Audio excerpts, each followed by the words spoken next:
Hello. I'm a sloth today, as you can see. Going to a onesie party later. So I figured I would make this video since it's been about a week. This video, oh man, my hair. This video is about food and water and all the in-betweens of things that go in your body. You would think that this is an easy topic and that it would just be really simple. You need to bring food and water to Burning Man. But the quantity and what you should bring, there could be a lot of mistakes that you could possibly make.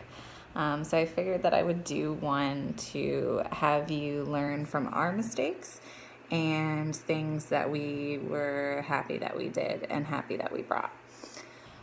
So this is really pertaining to if you do an RV. If you're in a tent, obviously there's going to be limitations. You're not going to be able to bring things that are cold unless you have a cooler, which you could continuously kind of get ice for if you wanted to go that route, because there is ice at Burning Man that you can buy.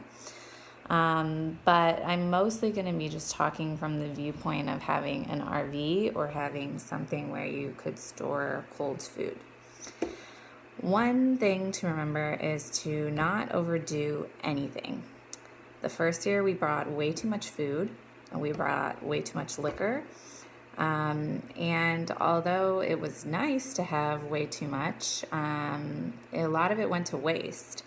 And that's kind of a lesson that you want to not have to teach yourself, because Burning Man is supposed to be about having less and doing less and making less trash.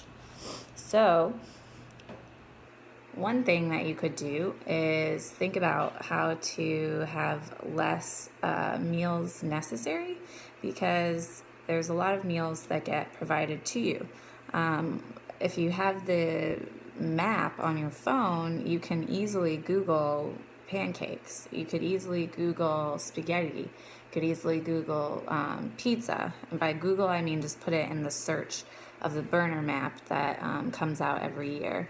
And you can find camps that's their entire gift, is to give you food. So you don't really need to bring a lot, because you can somewhat rely on these other camps to do that for you, because that's their gift.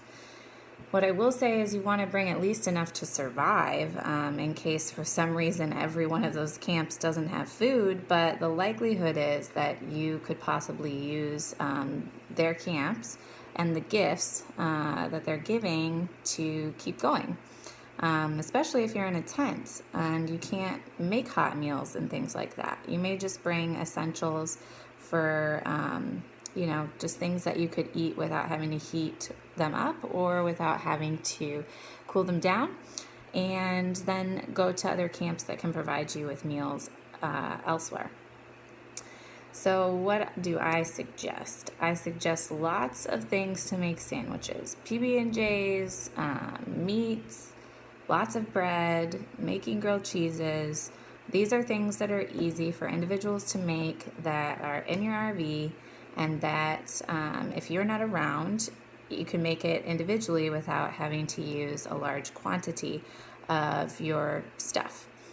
So it's not going to go to waste. They can just make one sandwich and be on their way. So I suggest that. I suggest lots of chips. I suggest lots of salsa, if that's the kind of person you are. We went through jars of salsa. People really liked that. Lots of cookies. Mac and cheese and ramen were things that we realized we probably should have brought more of the first year, just because, again, it can be really easy to make. You can get individual ones so that people can eat when they want to. I think a lot of the mistake we made the first year was that we thought that we would have a lot more meals together. And although, it was wonderful when we had those moments where everybody was eating together, they were few and far between, because everybody is on their own agenda and wanting to see their own thing. So some people are deciding to eat when it's dinner time, and some people are deciding to eat at 2 a.m. So it's not everyone's on the same agenda. I would suggest kind of having one good meal available to you that you do plan with your RV or your people.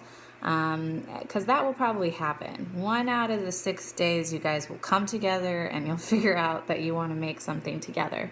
What that is can be whatever you want it to be. It could be something really special that you want to cook together. Or it could just be a meal that has something fresh involved in it, like a salad, because you're going to want something very fresh at some point because you're going to be eating randomness and lots of things that are very easy and simple to make. So something that's warm, like spaghetti and meatballs with a nice salad, something easy that can kind of just be made in a huge pot, is always something that I would suggest. I would suggest lots of things that are easy to take on the go with you when you're deciding to wander out. So getting lots of granola bars, getting fruit that is easy to grab, like bananas and apples and cheese and crackers, things like that. Getting lots of cereal for the morning, a gallon or two of milk so that you have that, so people can have cereal in the morning. And not forgetting to bring things to actually cook with, like butter and salt and pepper and cooking spray and oil. Sometimes those things get missed in the larger picture when you are going to get items for Burning Man. And you need those things to be able to make meals. Hot dogs was a huge thing that we decided to do, super easy and very quick. So that's another suggestion of something that's actually like a meal that you could also be bringing with you. And remembering cream and sugar and coffee and a coffee pot. I talked about this in another video. Just having coffee with the sunrises is one of the most special moments that you can give yourself, and even the sunsets. It's just a really great way to also create community by giving some out and having a special moment with someone else. So anything that goes with your coffee to make you feel more at home, because that's what Burning Man is, and it's about creating a home within a home. Lots of Red Bull, lots of energy drinks if that's the kind of person you are. It's a very long week. There are going to be times where we're very tired, so anything that you can have to help you with that, along with vitamins, to which I've talked about in other videos, is going to help you. As for drinks, since I've kind of moved on to drinks, I would say bringing some form of juice, OJ if you like mimosas, or cranberry juice, just some kind of juice that you have. Soda for mixers as well, obviously, or anything that you appreciate with alcohol. When it comes to alcohol, don't bring too much of one thing, and don't bring too much of everything, because there are lots of camps that, again, their entire gift is a bar, and they're all over the place. So it's actually very easy to get gifts of alcohol, especially while you're out. District is a day camp that, like, all they do is have a party the entire day of music, and there's a bar there, and there's bars around it. And so that's their gift, is that huge party where there is alcohol and you don't have to bring your own. Just bring your own cup. Our camp also has a bar at night. A lot of the camps have bars at night that, again, is free alcohol. So you don't need to bring a lot of your own unless you really want to. What I will say is that you'll want to have kind of an eclectic range of alcohol that you're bringing. So the first time that we went, we only brought like hard liquors, like vodkas and rums and whiskeys.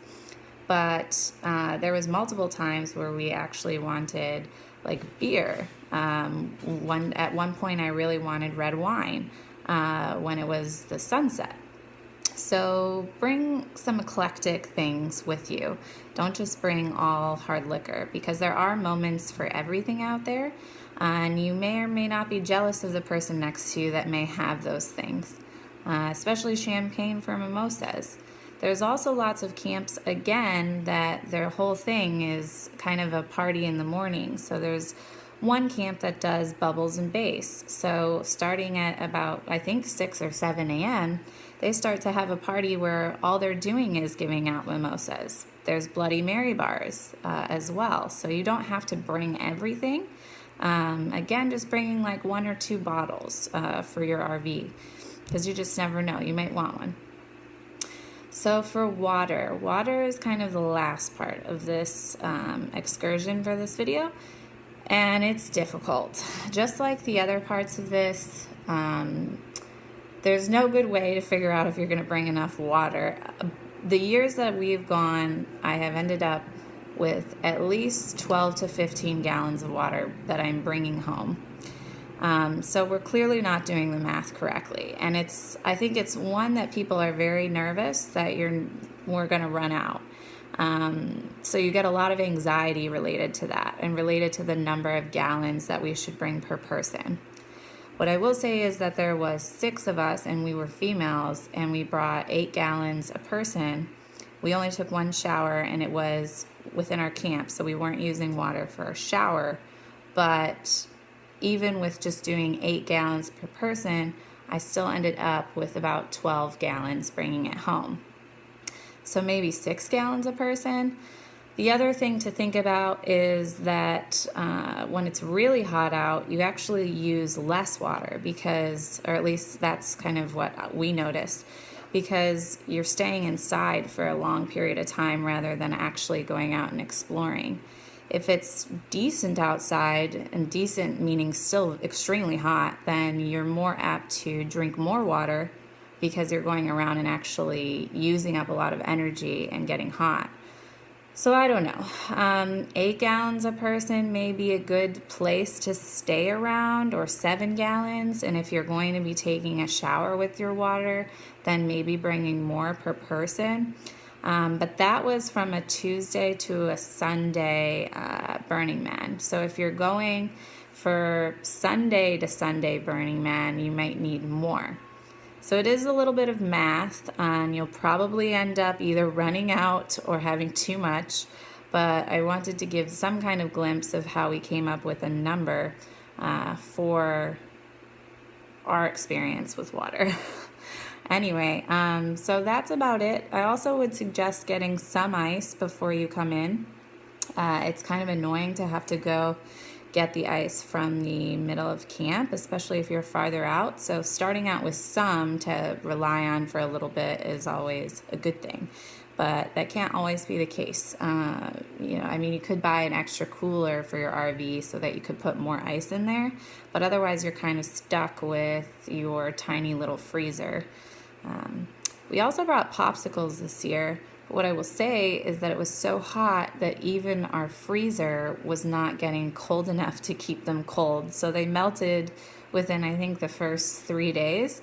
But anybody that got a popsicle was really pumped about it. So you could bring popsicles too. They're very much appreciated on the playa. All right, well, that is it. Hopefully this video finds you well. Bye.